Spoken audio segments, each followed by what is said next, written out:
Hello students, Standard 10th NCERT chapter number 12. In previous video we have already learned about Ohm's law and resistance. In today's lecture we are going to learn about factor that affect to the resistance.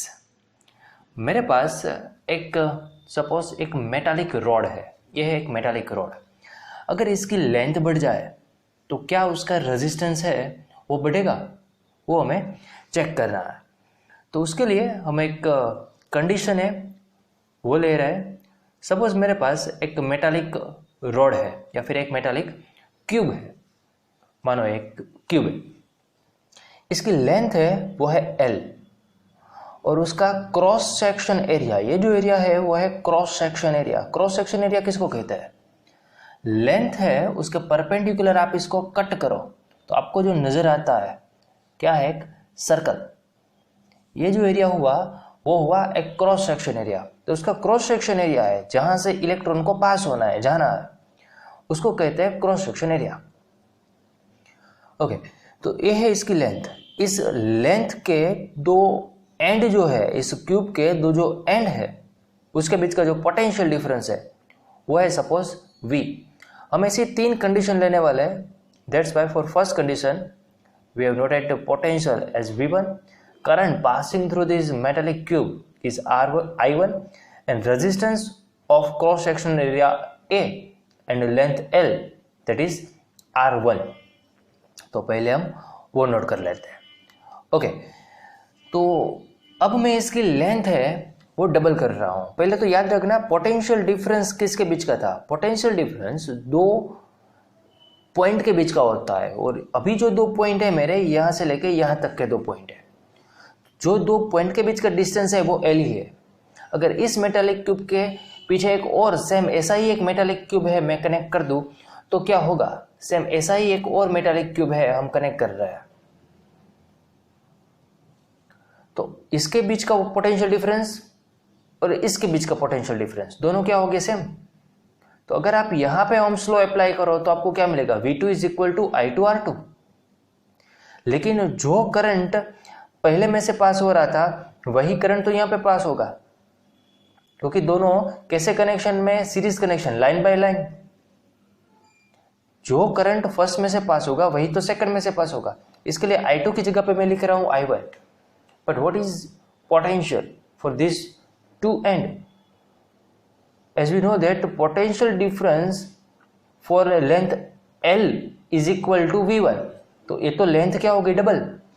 तो potential difference भी क्या हो जाएगा, पहले था V1 उससे double, तो 2V1 हो जाएगा. तो V2 की जगह पे मैंने पुट किया है 2V1 और I2 करंट तो सेम ही रहता है, जो यहां पे जा रहा था वही, तो उसके पीछे अगर मैं ब्लॉक लगा दूं तो वो भी यही उसमें से ही जाएगा, क्योंकि पाथ तो एक ही मिल रहा है करंट को. That's why I2 की जगह पे हमने लिखा है वो है I1. हमें जो जानना है वो रेजिस्टेंस में क्या चेंज होगा, क्या बदलाव होगा, वो जानना है. इसके लिए R2 को हम सब्जेक्ट बनाते हैं, तो R2 इज इक्वल टू हमें मिलेगा 2V1 upon I1.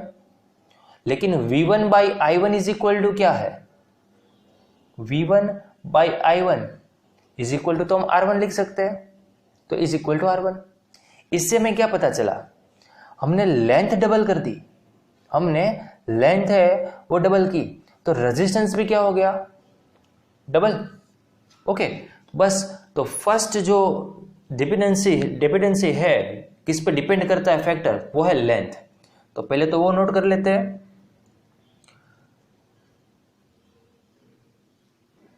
Resistance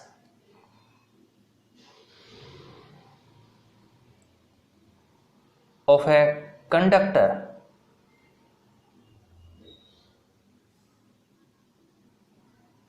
depends on these factors, and first factor is resistance is directly proportional to the length of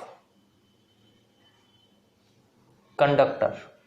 conductor की लेंथ डबल की तो रेजिस्टेंस भी क्या हो गया, डबल. इसके लिए R is proportional to L, एक रिलेशन है, हमें ऐसा मिला। इस पर टेक्स्ट बुक आपको ये प्रूफ करने की जरूरत नहीं है, आपको एग्जाम में लिखने की जरूरत नहीं है, लेकिन ये रिलेशन कहाँ से आया वो हमने एक छोटी सी कैलकुलेशन से यहाँ पे प्रूव किया है। लेकिन आपको जो रास्ता मिल रहा था जाने के लिए, अगर वो रास्ता ही मैं आधा कर दूं तो क्या होगा? इसके लिए अब हमारे पास जो एक क्यूब था, इस क्यूब के मैंने दो पार्ट कर दिए, कट कर दिए बीच में से, रास्ता मैंने आधा कर दिया। अपर हाफ पार्ट है, उसका जो क्रॉस सेक्शन एरिया है वो हो गया अब a/2।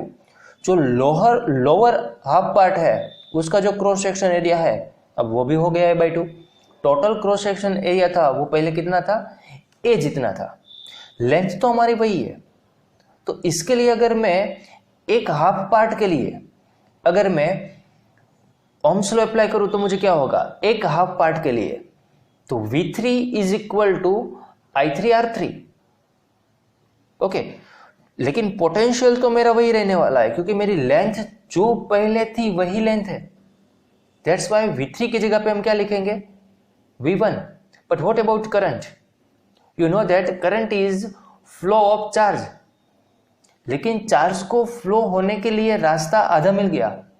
मानो पहले यहाँ पे 100 इलेक्ट्रॉन जा रहे थे तो यहाँ पे वही 100 इलेक्ट्रॉन दूसरे में से जाएंगे, इसके लिए तो करंट सेम हुआ। लेकिन इन थर्ड केस 100 इलेक्ट्रॉन में से 50 इलेक्ट्रॉन अपर हाफ पार्ट में से जाएंगे और 50 इलेक्ट्रॉन लोअर हाफ पार्ट में जाएंगे। तो जो अपर हाफ पार्ट में जो करंट मिल रहा था वो अब कैसा मिलेगा? आधा हो जाएगा। I1/2 पहले से आधा हो गया। लेकिन we are interested to find the resistance for third case. अगर आप R3 को सब्जेक्ट बनाएंगे तो आपको क्या मिलेगा? 2V1/I1। But V1/I1 is equal to तो क्या है? वो तो R1 है। इससे क्या पता चला? अगर आप क्रॉस सेक्शन एरिया जो है उसको आप हाफ कर रहे हो तो रेजिस्टेंस तो डबल हो रहा है। तो रेजिस्टेंस तो क्या हो गया? दुगना हो गया। इनवर्स रिलेशन है, क्रॉस सेक्शन हाफ किया तो रेजिस्टेंस डबल मिला। तो सेकंड केस हम नोट कर लेते हैं। Resistance is inversely proportional to the area of cross section. That means R is proportional to 1/A। एक बात याद रखनी है, यहाँ पे हम जो ये बात कर रहे हैं वो सेम मटेरियल के लिए बात कर रहे हैं। ये कॉपर है तो ये दोनों कॉपर ही है, ये भी कॉपर ही है। अगर आप एल्यूमिनियम ले रहे हो तो एल्यूमिनियम ही है। लेकिन क्या ये 10 सेंटीमीटर का मानो कॉपर का रोड है और उसका क्रॉस सेक्शन एरिया है, ये क्रॉस सेक्शन एरिया जो यहाँ पे है मानो वो है 1 mm²। Okay, 1 mm²।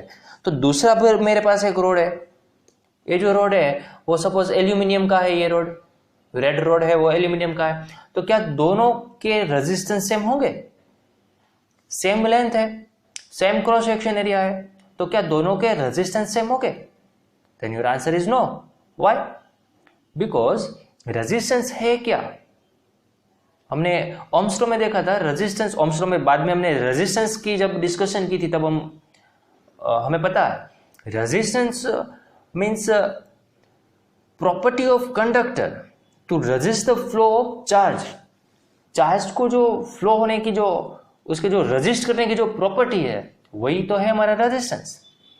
लेकिन कॉपर एंड एल्यूमिनियम दोनों में क्या number of charge means number of free electron जो मूव कर सकते हैं, क्या वो दोनों में सेम हो गए? तो your answer is no. Copper and aluminium दोनों में जो इलेक्ट्रॉन है वो सेम नहीं हो गए उसके ऑर्बिट में। आपको पता है कि जितने भी एलिमेंट है साइंस में, केमिस्ट्री में, उसमें नंबर ऑफ इलेक्ट्रॉन सब में डिफरेंट डिफरेंट है। उसके लिए तो सभी एलिमेंट के एटॉमिक नंबर जो है वो डिफरेंट डिफरेंट है। ओके, केमिस्ट्री में जो इसको डीप में आप आगे पढ़ने वाले हैं, साइंस स्ट्रीम जब आप लेंगे तब, तो जो रेजिस्टेंस है वो मटेरियल पर भी डिपेंडेंट है। Means resistance is also depend on nature of the material. लेकिन इन दोनों इक्वेशन से एक बात तो तय है, हमें एक और बात पता चल रही है, आप उसको साथ में से लिख सकते हो, R is proportional to L by A,